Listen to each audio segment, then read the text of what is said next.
बड़ी तेज़ी से इस्लामाबाद में अदालत में मेरा तोशाखाना का केस चल रहा है।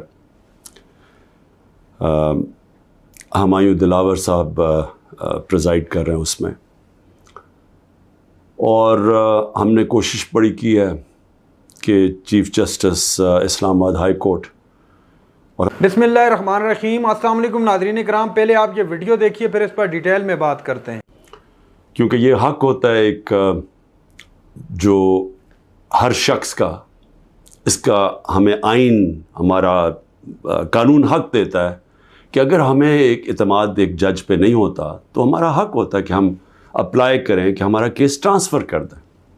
और ये हमने तब से किया था, ये मैंने कल भी बात की, मैं फिर भी आपको बता दूं कि जब मुझे गैर आइनी और कानूनी तौर पे उठाया गया इस्लामाबाद हाई कोर्ट से और मुझे पुलिस लाइंस में रखा गया, तो उधर एकदम पता चला कि हुमायूं दिलावर साहब ने अदालत गाली और मुझे तलब कर लिया तोशाखाना केस पे।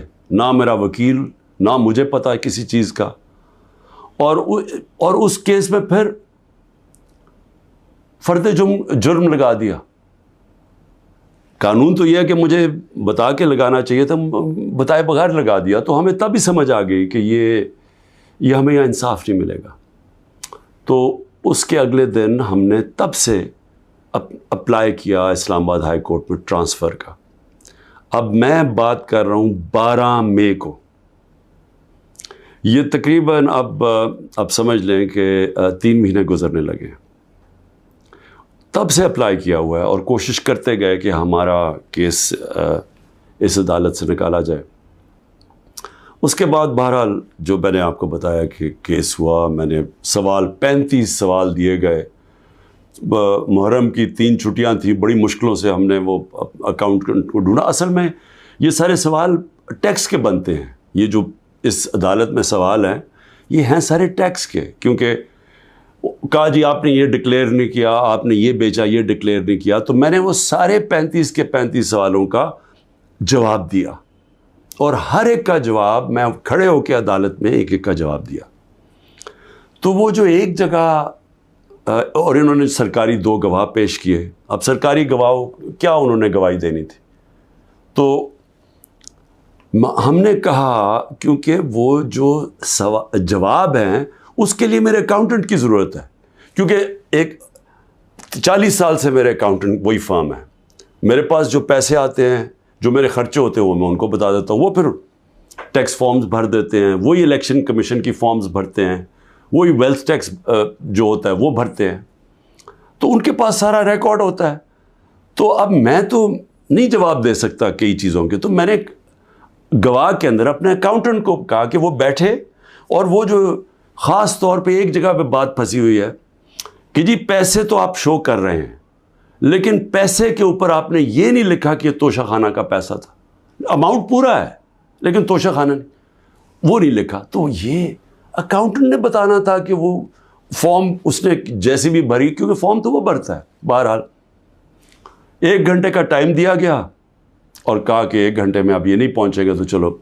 अब अकाउंटेंट 1 घंटे में कैसे पहुंच सकता है? ये कोई मिलिट्री ट्रायल तो नहीं हो रहा। उसको विटनेस ख़त्म कर दी, और भी हमने बुलाए हुए थे विटनेसेस जिन्होंने गवाही देनी थी इन्हीं चीज़ों को, और जो मेरा हक है। अब एक फेयर ट्रायल होता है कि आपको मौका मिले कि मुझे एक्यूज़ करें, मुझे मौका तो दें कि मैं अपनी सफाई पेश कर सकूं। नहीं मौका दिया गया, और बड़ी जल्दी सब कुछ तेज़ी से किया जा रहा है।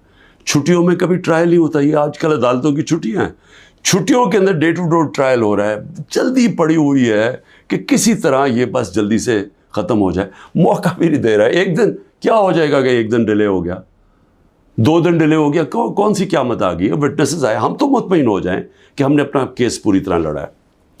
लेकिन छुट्टियों के अंदर भी जल्दी पड़ी हुई है कि किसी तरह फ़ैसला आए। हालांकि हम सुप्रीम कोर्ट में भी हैं, और इस्लामाबाद हाई कोर्ट से मुझे कहना पड़ता है कि मैं काफ़ी मायूस हूँ कि वो ना फ़ैसला करते हैं, वो खींचते भी जाते हैं, वो पूरा मौका दे रहे हैं कि ये जब फ़ैसला आ जाए। यानी अगर हमने ट्रांसफ़र का इतनी देर अप्लाई किया हुआ है तो कम से कम फ़ैसला तो करें। वो करते भी नहीं है। बहरहाल वहाँ भी उनको भी मैंने कहा, बड़ी देर का कहा हुआ है कि हमें chief justice Islamabad high court पे मुझे कोई एतमाद नहीं है। जब मुझे उठाया गया वहाँ से, आप सोचें कि मुझे गैर कानूनी और आइनी तौर पे उठाया गया उनकी अदालत से, और उन्होंने उसको लीगलाइज कर दिया। यानी असल में तो उनको इलीगल करना चाहिए था, सुप्रीम कोर्ट को तो जाने की नौबत नहीं होनी चाहिए थी। उनकी अदालत में बैठा हूँ, शीशे तोड़ के, डंडे मार के, वकीलों को मार के, वो बेचारा रजिस्ट्री स्टाफ उनको डंडे मार के, और मुझे घसीट के ले गए वहाँ से इनकी अदालत से, और चीफ जस्टिस ने कुछ भी नहीं किया, बल्कि उसको जायज़ करार दे दिया गया। उसके बाद जो उससे पहले टेरियन केस था, 3 मेंबर बेंच बैठा, दो जजेस ने वाज़े तौर पे कह दिया कि मेंटेनेबल ये केस, चीफ जस्टिस साहब फैसला नहीं कर रहे, वो भी लटकाया हुआ वहाँ। और हमें आज़म स्वाति को बहुत एतराज़ात थे, उन्होंने लेटर लिखा कि मुझे एतमाद नहीं है आपके ऊपर। तो ना वो अपने आप को रिक्यूज़ करते हैं, ना इधर नीचे से रिक्यूज़ कर रहे हैं। और फिर हमें बड़ा एक सीरियस चीज़ है ये जो फेसबुक पे, देखिए फेसबुक 90 दिन तक फेसबुक का रिकॉर्ड उनके पास पड़ा होता है। अगर FIA या जज साहब एक सिर्फ आपको ईमेल कर दिए फेसबुक को कि ये केस हो रहा है, आप मेहरबानी करके बता दें कि 90 दिन तक इनकी जो भी फेसबुक में पोस्ट थी वो कौन सी थी, क्योंकि 90 दिन तक जो लोगों ने देखा है और पोस्ट भी किया है कि उसके जो हुमायूं दिलावर की पोस्ट थी उस पर उन्होंने जो उनका मेरे मुतल्लिक पोस्ट की हुई हैं, वो तो अगर कोई भी देख ले तो मुझे तो उनसे इंसाफ नहीं मिल सकता। लेकिन वो FIA के पास गए और FIA ने जनाब काजी वुड, क्योंकि डिलीट हो गई हैं, वो FIA ने क्लीन चिट दे दी, मैच फिक्स हुआ है। अभी भी अगर आप किसी को इंसाफ की फ़िक्र है chief justice Islamabad high court की या FIA को, तो बड़ा सीधा है कि एक ईमेल करें और फेसबुक को कहें कि हमें 90 दिन का दे। उसमें पता चल जाएगा कि क्या दिलावर साहब मुझे इंसाफ दे सकते हैं या नहीं दे सकते। मैं इसके बाद दूसरी भी बात करना चाहता हूं, क्योंकि ये तो अब देखते हैं, ये बड़ी तेज़ स्पीड से चल रहा है, अब देखते हैं आगे क्या होता है। लेकिन अभी तक तो कोई उम्मीद नहीं नज़र आ रही कि जो फेयर ट्रायल होती है वो मुझे मिलेगी, जो मेरा राइट है। दूसरी चीज़ ये जो इन्होंने 2 बिल्स असेंबली में लेके आए बड़ी तेज़ी से, पता नहीं इन्होंने कितने बिल पास कर दिए 1 घंटे के अंदर, कोई 15 नई लेजिस्लेशन ले आए। वो गवर्नमेंट जो जा रही है 15 लेजिस्लेशन, 8-10 लोग बैठे हुए थे असेंबली में, जमहूरियत का मजाक उड़ा है, ना वो बिल पढ़े गए हैं ना कुछ है। नाज़रीन इकराम, आपने इमरान खान साहब का खिताब समात फरमाया और देखा, इमरान खान साहब भी तस्करा कर रहे थे तोशा खाना का मामला जो इतनी उजलत में चलाया जा रहा है उनके ख़िलाफ़, और वो इस बात का भी कह रहे थे कि छुट्टियों के अंदर इतनी ज़्यादा जल्दी बढ़ती जा रही है, अगर हमें थोड़ा वक्त दे दिया जाए, 1 या 2 दिन डिले हो जाए तो इससे कौन सी क़यामत आ जानी। और ये बात है भी सच।